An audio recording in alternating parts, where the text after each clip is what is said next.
जय हिंद दोस्तों, स्वागत है आप सभी का चैनल कोर्स फॉर फोर्स पे। और मैं हूं ऋषभ। तो आज हम बात करने वाले हैं कि आखिरकार एनडीए में ज्योग्राफी का सिलेबस क्या होता है, इसके बारे में हम चर्चा करेंगे। और ये वीडियो बहुत इम्पोर्टेंट है, मतलब कि अगर आप कोई भी एक वीडियो देखकर आप पढ़ाई करें उससे ज़्यादा इम्पोर्टेंट है, क्योंकि आप कितना पढ़ाई करते हो उससे ज़्यादा इम्पोर्टेंट है कि कम से कम सिलेबस के अकॉर्डिंग पढ़ाई करना कितना ज़रूरी है, आपको आज मालूम चलेगा। राइट। और आपको यह भी मालूम चलेगा कि आज से हमने 5 से लेकर 6 दिन पहले तक जो मैंने सेट जितने भी कराएं वो सेट किया इस सिलेबस के अकॉर्डिंग है या उससे बाहर है, आप इस बात का भी एनालिसिस करना। तो वीडियो को स्टार्ट करते हैं बिना किसी देरी के। और एक बात कहना चाहता हूं कि आप इस वीडियो पे 25 लाइक ज़रूर दिलवाने की कोशिश करो। आप लोग लगे रहो, डेफिनेटली कुछ ही दिनों में हम अपने इस टारगेट को पूरा कर लेंगे। और आपसे अल्टीमेटली कहूँगा कि आपका मैं थैंक यू कहना चाहूँगा एक्चुअली, क्योंकि आप 8-10 लोग यहाँ पे लगातार वीडियो को देख रहे हो। तो आप 10 लोगों से ही कहना है कि मैं आपके सिलेक्शन के लिए पूरा जान लगाऊंगा, इसमें कोई डाउट नहीं है। लेकिन आप क्या करो ना, 2 लोगों के पास शेयर कर दो वीडियो को। 2 लोगों के पास शेयर करोगे तो ऑटोमेटिकली कम से कम जो भी हमारे पास 15 से 20 व्यूज आ रहा है, मैं हर दिन नहीं बोलता हूँ, वो अल्टीमेटली 50 से 60 के पास पहुँच जाएगा। बस यही अभी हमारा पहला टारगेट है। तो वीडियो को स्टार्ट करते हैं। आप एक बार शेयर जरूर कर देना, वीडियो अच्छा लगे तो लास्ट में लाइक करना। राइट। और कोई भी डाउट हो तो कमेंट में आप पूछ सकते हो। देखो, अगर सिलेबस के अकॉर्डिंग ना पढ़ोगे ना तो ऐसा सिचुएशन आपके साथ कभी नहीं होने वाला है। और यह जो बीच में ऑब्स्टिकल है, ये मान के चलो कि एनडीए में आने वाले क्वेश्चंस है, आप इस ऑब्स्टिकल को आपको समझना पड़ेगा।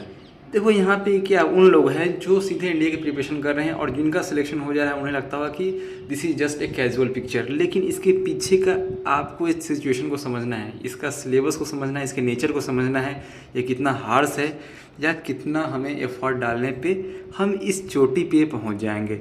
तो इसी के मद्देनज़र हम इस वीडियो को बना रहे हैं। देखो, ज्योग्राफी में जो आपको पढ़ना है, बिल्कुल ये एनडीए के लिए मैंने डाउनलोड किया है यूपीएससी की ऑफिशियल वेबसाइट से। आप भी सर्च कर सकते हो upsc.gov.in से। तो मैंने आपका काम आसान करने के लिए मैं इसे एक पीडीएफ के फॉर्म में प्रेजेंटेशन लाया है। तो पढ़ना क्या है, देखो, पहला जो चैप्टर स्टार्ट होता है ज्योग्राफी में इंडिया के सिलेबस में है, वह है सोलर सिस्टम का। और इसमें मैं अपना भी कुछ राय, अपना ओपिनियन देता रहूँगा कि कितना इंपॉर्टेंट है। सोलर सिस्टम से शुरू होता है, ठीक है, सोलर सिस्टम से शुरू तो होता है the earth and its shape and size, लेकिन ये चैप्टर उतना इम्पोर्टेंट नहीं है। इस चैप्टर से इम्पोर्टेंस अगर जानना है तो मैंने 1-2 क्वेश्चन जो कराया कि अर्थ और सन के बीच में नियरेस्ट जो टाइम होता है वो किस दिन होता है, फारदेस्ट कब होता है, एपी हेलियन क्या होता है, पेरी हेलियन क्या होता है, एपोजी और पेरीजी क्या होता है, मैंने इन सब टर्म को करा रखा है। अगर आपको देखना है तो प्लैनेट के उनके सेटेलाइट्स को देख लो, और इसके अलावा कुछ कॉमेट्स को देख लो। ये नहीं पूछा है कि which is the largest planet, smallest planet, तो ये उतना इंपॉर्टेंट नहीं है।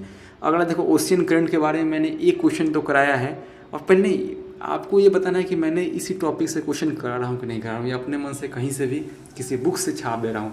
आपको मैं प्रॉमिस करके बता रहा हूँ कि अभी तक मैंने जो भी क्वेश्चन उठाया है ना 6-7 सीरीज में, मैंने कहीं किसी बुक का हेल्प नहीं लिया। मैं खुद से बैठता हूँ, सोचता हूँ, जो मेरे दिमाग में आता है उसके बाद मैं गूगल में जाकर उस टॉपिक के रिलेटेड मैं कुछ इमेजेस डाउनलोड करता हूँ ताकि आपको अच्छे से समझ में आ पाए, और फिर मैं वीडियोस बनाता हूँ।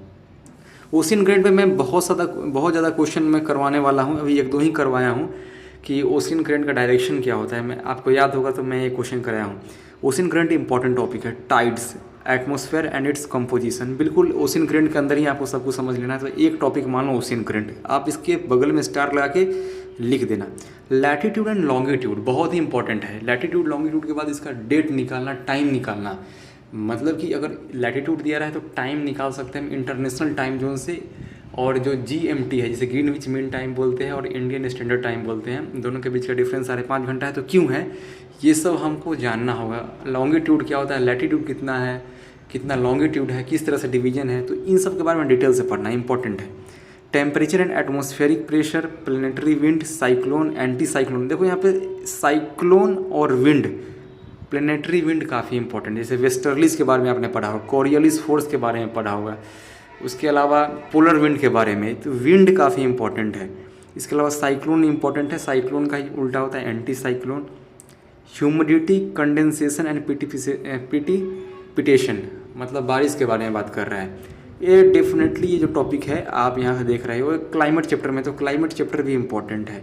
कॉन्सेप्ट ऑफ टाइम मैंने पहले ही बताया है कि लैटिट्यूड लॉन्गिट्यूड से हम कॉन्सेप्ट ऑफ टाइम बताएंगे, तो इतना टॉपिक इंपॉर्टेंट है। आगे देखते हैं क्लाइमेट मैंने बता दिया, क्लाइमेट इंपॉर्टेंट चैप्टर है। डेट लाइन में बता दिया, टाइम और डेट निकालने वाला भी बता दिया है। Natural region of the world, इसके बारे में आपसे पूछ रहा है। नेचुरल रीजन के मतलब में लेक्स पूछ सकता है, किसी भी कंट्री के बारे में, lake Baikal, Caspian lake, superior lake, या हो सकता है कि आपसे वहाँ का आपसे नेचुरल वेजिटेशन पूछ ले, मतलब कि ट्रॉपिकल डिडीसियस फॉरेस्ट कहाँ पे है, एवरग्रीन फॉरेस्ट कहाँ पे है। ठीक है, मूवमेंट ऑफ अर्थ के अंदर ही पढ़ना है, रोटेशन एवोल्यूशन। ठीक है, रीजनल ज्योग्राफी ऑफ इंडिया, ये इंपॉर्टेंट है। Regional geography of India, plateau के बारे में, रिवर के बारे में, इससे बहुत सारा टॉपिक कवर हो जाता है। रीजनल ज्योग्राफी के अंदर बहुत सारा टॉपिक कवर हो जाता है, मतलब कि ये अपने आप में एक अम्ब्रेला ब्रांच है और इसके अंदर बहुत सारे सब टॉपिक्स हैं। तो इम्पॉर्टेंट है। जैसे रिवर मैं करवा भी रहा हूँ, मैं इसको एक दिन में कंप्लीट कर भी नहीं सकते, इसको 20-25 दिन लगेगा करने में। और मैं जैसे रिवर करवा रहा हूँ, कभी माउंटेन करवा रहा हूँ, कभी मैं नेचुरल गैसेस होते हैं, पेट्रोलियम होते हैं, कोल होते हैं, उसके बारे में करवा रहा हूँ। और इसके अलावा जो भी हो सकता है इंडिया के रिलेटेड, स्टेट्स के बारे में, डांस के बारे में, ट्राइब्स के बारे में, उन सभी को मैं करवा रहा हूँ। तो ये टॉपिक उसी के अंदर आएगा। और लास्ट जो मेरा स्लाइड है इसमें देख लो, ये बता दिया, क्लाइमेट बता दिया मैंने, नेचुरल वेजिटेशन मतलब फॉरेस्ट के बारे में, वाइल्ड लाइफ के बारे में। नेचुरल वेजिटेशन के अंदर ही वाइल्ड लाइफ आ जाता है, इसमें national park, wild life sanctuary, biosphere reserve भी आता है। ठीक है, मिनरल एंड पावर रिसोर्सेज में बता दिया, मिनरल्स और पावर रिसोर्सेज, कोल, पेट्रोलियम, किस स्टेट सबसे ज़्यादा कोल होता है, किस में सबसे ज़्यादा बॉक्साइट होता है, किस में सबसे ज़्यादा कॉपर होता है, ये सब क्वेश्चन पूछ लेता है। ठीक है, एग्रीकल्चर जो हमें जियो एग्रीकल्चर पढ़ना है, यहाँ पे हमें इकोनॉमिक एग्रीकल्चर नहीं पढ़ना है, इकोनॉमिक टर्म में पढ़ना है हमें। यहाँ पे जियोग्राफिकल एग्रीकल्चर के बारे में देखना है। इसमें सॉइल बहुत इंपॉर्टेंट है, सॉइल काफ़ी इंपॉर्टेंट है क्योंकि इससे हमारा एग्रीकल्चर डिपेंड करेगा। ठीक है, ओरिजिन ऑफ अर्थ मतलब अर्थ के बारे में पढ़ना है, रॉक्स के बारे में पढ़ना है, रॉक्स, इग्निशियस रॉक, आप सेडिमेंट्री रॉक पढ़ा होगा, मेटामॉर्फिक रॉक्स, तो इन रॉक्स के बारे में पढ़ना है। एग्जाम में क्वेश्चन आ सकता है कि ये जो रॉक्स है किसका कैटेगराइजेशन है, मतलब कि ये रॉक जो है किसके कैटेगरी में आता है, इसको कैटेगराइज करना होगा आपको। इसके बाद इम्पॉर्टेंट सी पोर्ट्स, ये इंपॉर्टेंट है। जैसे कि मैं पूछूँ पाराद्वीप जो सी पोर्ट है किस स्टेट में, ऐसा क्वेश्चन आ सकता है, या मैचिंग कराने को आ सकता है कोड देने के बाद। मरमुगांव पूछ सकता है कहाँ पे है, कांडला कहाँ पे है, हुगली पोर्ट का नया नाम क्या हो चुका है, ये सब क्वेश्चन पूछ सकता है। तूतीकोरिन कहाँ पे है, कोची तो ऑब्वियसली सब जानते हैं केरला में, तो ऐसे क्वेश्चंस आ सकते हैं। और इसके अलावा आप जब अगर सी पोर्ट पढ़ रहे हो तो एयरपोर्ट और रोडवेज पढ़ लेना, कुछ नेशनल हाईवेज़ के नाम याद रखना। लॉन्गेस्ट नेशनल हाईवे कौन सा है, NH7 सब जानते हो, नेशनल हाईवे 1 कौन सा है, 2 कौन सा है, 8-10 आप पढ़ लोगे। और कुछ एयरपोर्ट्स जो नए नए खासकर अरुणाचल प्रदेश, सिक्किम और लद्दाख में जो अभी हाल ही में बने हैं, इनके बारे में आपको पढ़ लेना होगा। ठीक है, इसके अलावा कुछ जो आप जानते हो डिजास्टर मैनेजमेंट के बारे में। डिजास्टर मैनेजमेंट उतना इंपॉर्टेंट नहीं है NDA के लिए, UPSC या CDS में इस पर ज़्यादा फोकस होता है। तो डिजास्टर मैनेजमेंट ना पढ़ के इसमें से कुछ टॉपिक्स पढ़ लेते हैं। जैसे आपने साइक्लोन और एंटी साइक्लोन पढ़ लिया है, तो अर्थक्वेक को पढ़ लो, अर्थक्वेक को पढ़ लो। इसके अलावा आप ड्रॉट या वॉल्केनो को पढ़ लो, वॉल्केनो पढ़ लो, ड्रॉट ना पढ़ो तो फिर भी काम चल जाएगा। और इंडिया कौन सा इंपोर्ट करता है, एक्सपोर्ट करता है, ये इतना इम्पोर्टेंट नहीं है। ये इम्पोर्टेंट मेरे समझ से है कि अगर कोई सिटी है, कोई भी शहर है इंडिया का, तो किस लिए फेमस है। वो जैसे कि अलीगढ़ लॉक्स के फेमस है, ताले के लिए, महाराष्ट्र ऑरेंजेस के लिए है। तो कुछ स्टेट के स्पेसिफिक होते हैं, इसी में आता है इसके अंदर GI टैग, समझ रहे हो। GI टैग बहुत इंपॉर्टेंट है, करंट अफेयर से भी लिंक करता है, इकोनॉमिक्स से भी लिंक कर सकता है और ज्योग्राफी से भी लिंक करता है, क्योंकि GI टैग का ही मतलब होता है ज्योग्राफिकल इंडिकेशन टैग। तो इसी से हमारा मिलता जुलता टॉपिक है। तो आप देखो मैं टॉपिक जितना लिखा हूँ उसका ब्रॉडर वर्जन को भी समझना है।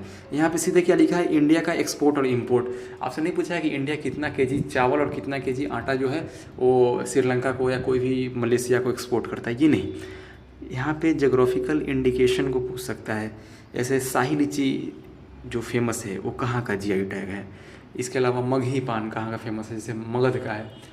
और सिलाव का खाजा नालंदा, बिहार नालंदा में है। तो ऐसे आप जहाँ पे रहते हो उस एरिया का और पूरे इंडिया का मैं इस पर एक वीडियो बनाऊँगा। जैसे ये टॉपिक इम्पोर्टेंट है और यह इकोनॉमिक्स में और कई बार ज्योग्राफी में पूछ लेता है, तो टॉपिक को समझना है। टॉपिक के अंदर कभी मैं समझाने की कोशिश किया, क्योंकि आसान नहीं होता है, हमें सिलेबस को जान लेना है। क्योंकि सिलेबस जान गए तो मैं मानता हूँ कि आपका 50% काम खत्म हो गया। अब आपको क्या करना है, बस आपको मेहनत करना है सही डायरेक्शन में। मैं कल यही चर्चा कर रहा था कि ऐसा क्या होता है कि मेहनत करते हैं फिर भी रिजल्ट नहीं आता, ये तो बुरा है ना। मेहनत कर रहे हैं तो भाई सिलेक्शन होना चाहिए। तो कहने का वही मतलब है कि अगर आप सिलेबस को अच्छी तरह से समझ गए हो, जान गए हो, तो सिर्फ़ और सिर्फ एक ही अब हमारा टास्क बच जाता है कि अब हमें सही डायरेक्शन में मेहनत करना है। आपको रास्ता मालूम चल गया है, आप पहले मेहनत करते आए हो, मेहनती हो ही, आप मेहनत कर रहे हो, अब बस आगे बढ़ते जाना है। एग्ज़ाम होगा, रिजल्ट आएगा, सिलेक्शन होगा, वो तो बाद की बात है, लेकिन इसे समझना ज़रूरी था। अगर आपको वीडियो अच्छा लगा तो मैं पहले बोला हूँ 25 लाइक्स आप ज़रूर दो। और जो लोग भी कमेंट करते हैं, जैसे मैं कुछ लोगों का नाम लूँगा यहाँ पे, मुकेश कुमार जो ऑब्वियसली कमेंट करते हैं, इसके अलावा भी 2-3 लोग हैं, मैं उनका नाम अभी याद नहीं कर पा रहा हूँ क्योंकि उनका नाम चैनल से है। कुछ उनका चैनल का नाम है SD, और कुछ चैनल्स के नाम है, मैं अब क्या करूँगा, अगली बार उनका नाम लिख कर लाऊँगा, जो बहुत अच्छा सपोर्ट कर रहे हैं। हमें काफ़ी अच्छा लगता है आप सपोर्ट कर रहे हो, इस बात की मुझे खुशी नहीं है। आप अगर मेहनत करके सिलेक्शन लेते हो तो मुझे 5 गुना खुशी होगा। तो आप सपोर्ट कर रहे हो, अच्छी बात है। आप शेयर थोड़ा करो, ऐसे ही कुछ लोग और सपोर्ट करेंगे तो हमारा जो अल्टीमेट उद्देश्य है कि 100 व्यूज़ से पहुंचना, वो हो जाएगा। आपको अगर लगता है कि history, political science, even mathematics, क्योंकि आप जानते हो इससे पहले मैं इस चैनल पे मैथमेटिक्स ही पढ़ाया करता था, तो मुझे अच्छा तजुर्बा जितना ज्योग्राफी में उससे ज़्यादा मुझे पॉलिटिकल साइंस और मैथमेटिक्स में है, फिजिक्स में है। Because I was also a science background student, मेरा साइंस ही था 12th में, तो मैं उसको अच्छे से करा सकता हूँ। लेकिन राइट नाउ अगर मैं अभी तैयारी कर रहा हूँ CDS, CAPF और BPSC के लिए, तो मेरा ये सब्जेक्ट भी ठीक हो चुका है, इसलिए मैं आपको बता रहा हूँ। नहीं तो ऐसा नहीं है कि मैं सब सब्जेक्ट पढ़ा लेता हूँ। तो आप कमेंट करना कि आपको हिस्ट्री, मैथ्स या किसी सब्जेक्ट का आपको अगर सिलेबस सिंप्लीफाई करवाना है इसी तरीके से, बिल्कुल फ्री ऑफ कॉस्ट, तो आप कमेंट करना, सपोर्ट करना। मिलते हैं नेक्स्ट वीडियो में, तब तक के लिए जय हिंद, जय भारत।